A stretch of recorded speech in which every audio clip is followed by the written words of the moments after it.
Here are 3 great ways to make personalised gifts for your friends and family that no one else will have. Santa hat cups. These Santa hat cold cups are just super cute and easy to personalise for a little something special. I'd already made a few of these, so luckily could just use a lot of the projects I had already set up. These are obviously perfect for Christmas, so I thought I'd use a candy cane font, and the one I'm using in the video is one I actually bought from Etsy. I had already uploaded the whole alphabet onto Design Space. First, I duplicated every letter I needed and arranged them correctly to spell the name. I found it hard to align the letters perfectly, as the hack I've seen online about using the distribute horizontally option didn't work for me. Instead, I aligned the text at the bottom and made sure the letters were the same size as other similar letters, such as the shape of the letter A, and E and O. I then spaced out all of the letters by eye. Once I was happy with the name and how it looked, I highlighted all of the text and clicked Attach. I knew the length the name needed to be, and this was about 9 centimeters, as I had already measured my cup for previous makes. I knew I wanted to leave a gap around the name for the snowflakes and then a gap for drinking. I know this one has a straw, but let's face it, it might not always be used. Next, I made the snowflakes. One mistake I made for this project was to use the same size snowflakes for the names of different lengths. For a name that had 4 letters, each letter was bigger and therefore I could use 2 centimeter snowflakes. But upon cutting, I realised that the snowflakes looked too big when next to a longer name because each letter was smaller. I did keep the snowflakes and luckily managed to use them for a different project, which you can see in my Christmas hamper video. I duplicated the snowflakes until I had 7, which for me was the perfect amount. I was using smart permanent vinyl in white for the name and for the snowflakes. I clicked Make, then loaded the smart vinyl and cut. I weeded everything and I wanted to put the name on the cup first and then work the snowflakes around the name. I needed the name to be straight, and the easiest way I thought to do this would be to add masking tape to the top and bottom of the cup, which would also serve as a rough guide. I also made sure that I set up the masking tape on the opposite side of the cup to the seam, for no reason other than that I see that as the back of the cup. From here, I attached transfer tape to the name and used the scraper tool to make sure it was attached thoroughly and then peeled off the backing. Top tip, if you're using a word with the letter I, make sure the dot above the I hasn't come off at this point, because this has happened to me so many times, and I've had to fish the I dot out of the bin. I used masking tape to help me line up the name and scraped it down, then peeled off the masking tape and the transfer tape. Next, for the snowflakes. At first I cut out each snowflake and individually attached a small piece of transfer tape, but after making a few of these I realised that I could keep all of the snowflakes together and use one long piece of transfer tape. This little hack saved me a lot of time. I added each snowflake to the cup, making sure I left enough room at the top for drinking.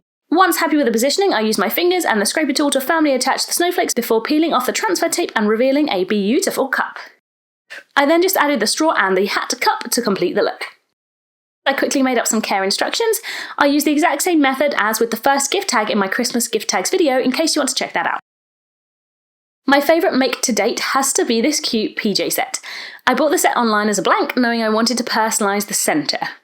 As this was for a 1-year-old, I couldn't go for the classic My First Christmas because that wouldn't be true, so instead went for Ella Believes, but of course any name could be added.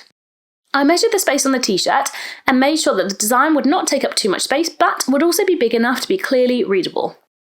I searched in the Editable Images tab in Cricut Design Space for many different variations of Merry Christmas, My First Christmas, Our Christmas, Baby's First Christmas, Happy Christmas, and so on, and then stumbled upon a few designs I liked and added them to my canvas. I duplicated the bits that I liked and started to compile them until I had a design that I was happy with. The circle was from one design, the sleigh from another, the stars from a different one, and the mistletoe was its own image. I added the Ella Believes phrase and chose a font I liked. When everything was aligned as I wanted, I clicked Attach and Make. As this was going to be a design on a top, I needed to mirror the design. I then cut out a big enough piece of red everyday iron-on vinyl, attached this to the green mat and used the Brayer roller to smooth it down, making sure the shiny side was down, of course. I changed the type of material in Design Space and sent this to be cut. After unloading, I turned the mat over and peeled the mat away from the vinyl so as to not curl up the vinyl. I then weeded the whole design. Now it was time to use the heat press. The heat press is great and syncs to your phone.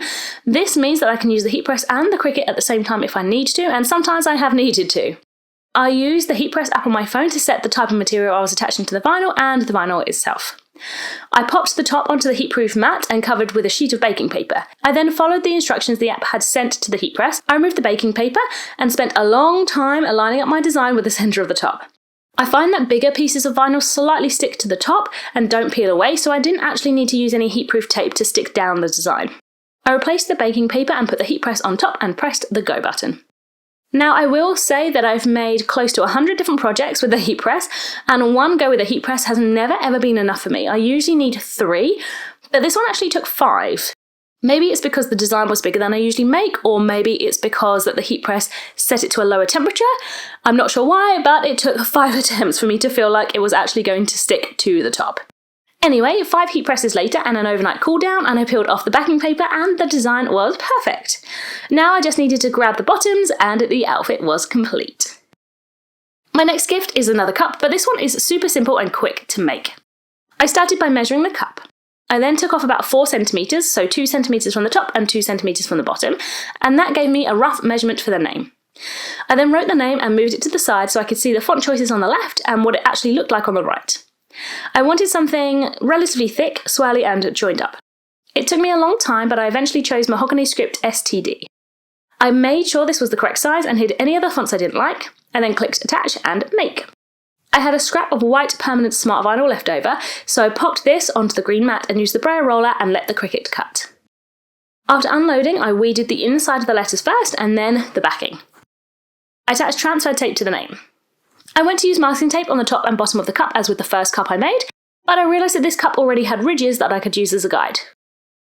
I then positioned the name in place, and when I was happy with it, I attached it to the cup.